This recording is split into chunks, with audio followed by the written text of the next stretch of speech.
So somebody lied on me at church. And listen, nobody came and asked me.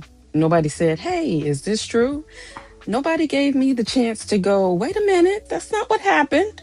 I just walked in one day and could feel it. You know, that feeling when the room is different and you don't know why yet? Yeah, that.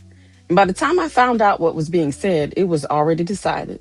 The story was out and people believed it. And I still had to show up, still had to serve, still had to smile at folks who were being real polite to a version of me that did not exist. Being lied on hurts. Being lied on by people you trusted, by people you were doing life with, that hurts different.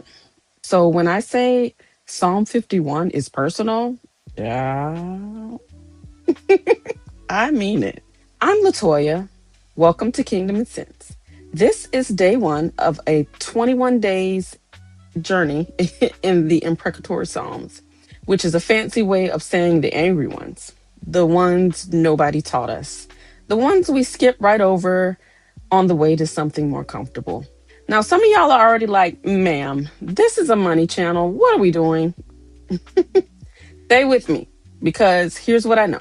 We live in a world that runs on money, and I've watched people, good people, praying people, try to budget their way out of grief, try to hustle their way out of betrayal, or try to buy something that makes them feel like somebody again. You cannot budget your way out of trauma. I repeat, you cannot budget your way out of trauma. And I could not confess my way out. Trust me, I tried. I had the scriptures, I had the right words, I could say all the right things while I was falling apart on the inside. And I want to be honest with you, that did not work. What worked was honesty. Just telling God the truth, not a polished version, the real one. And that's what these Psalms do.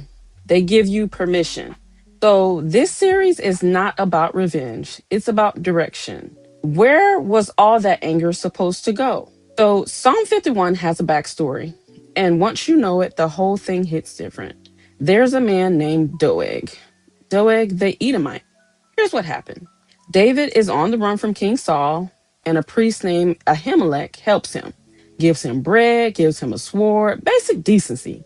The man was hungry. Doeg sees it, and Doeg goes to tell Saul. But watch how he tells it. He doesn't say, "Hey, a priest fed a hungry man." He tells it the way that makes it sound like conspiracy, like treason. Saul orders the priest killed, and his own servants, his own guys, refused to do it. Doeg didn't refuse. He took something that really happened, snatched all the context out of it, and turned it into a weapon. Sound familiar? Here's Psalm 52 from the World English Bible Updated, a public domain translation. Psalm 52 says, "For the chief musician, a contemplation by David, when Doeg the Edomite came and told Saul, 'David has come to Ahimelech's house. Why do you boast of mischief, mighty man?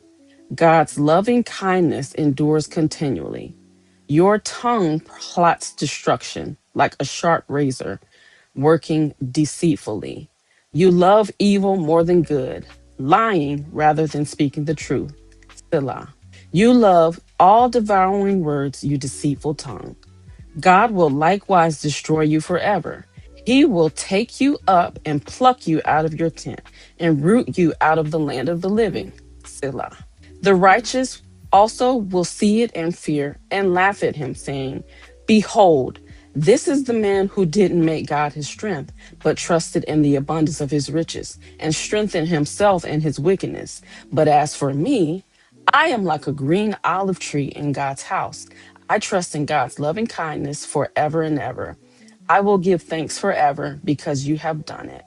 I will hope in your name, for it is good in the presence of your saints. David calls the tongue a razor. And I think that's exactly right because words like that don't stay where you them. They get in the room before you do. They change how people look at you before you even know there's a problem. Sometimes you're feeling the consequences of a conversation you weren't even in. And church makes it worse. I'm going to say it. Okay? Because gossip will call itself concern, suspicion will call itself discernment, and folks will tell you they're protecting the peace while never once, not one time, going and asking what actually happened. But God sees the difference. He sees when something real got stripped of its context. He sees when somebody hands you a motive, they hand you a motive you never had. He sees every single conversation that happened when you were not in the room. Every one. Now, go and look back at what the psalm actually says about Doeg. Look at what he was leaning on. This is the man who didn't make God his strength, but trusted in the abundance of his riches. Doeg had money. Doeg had position.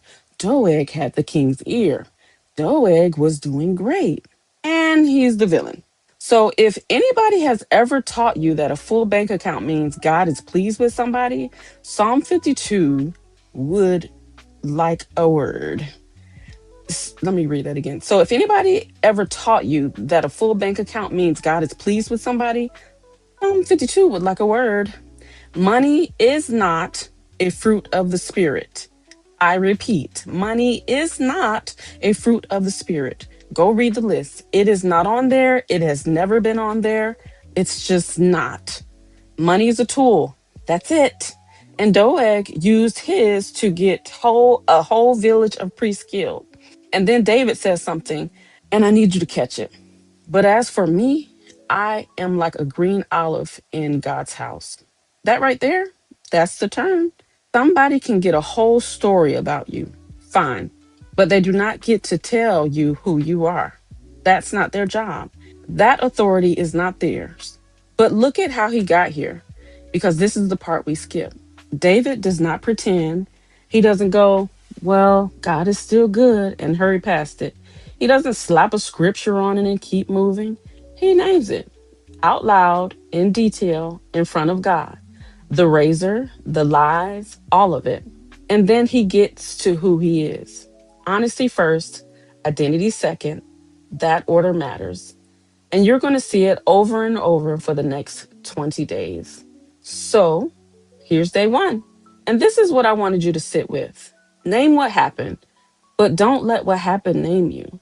Tomorrow, we go into Psalm 7, somebody asking God to examine a false accusation, which, given where we just were, yeah, it's right on time. The free companion guide is linked below, and subscribe so you don't miss a day. We're doing all 21 of these together. I'll see you tomorrow. And remember,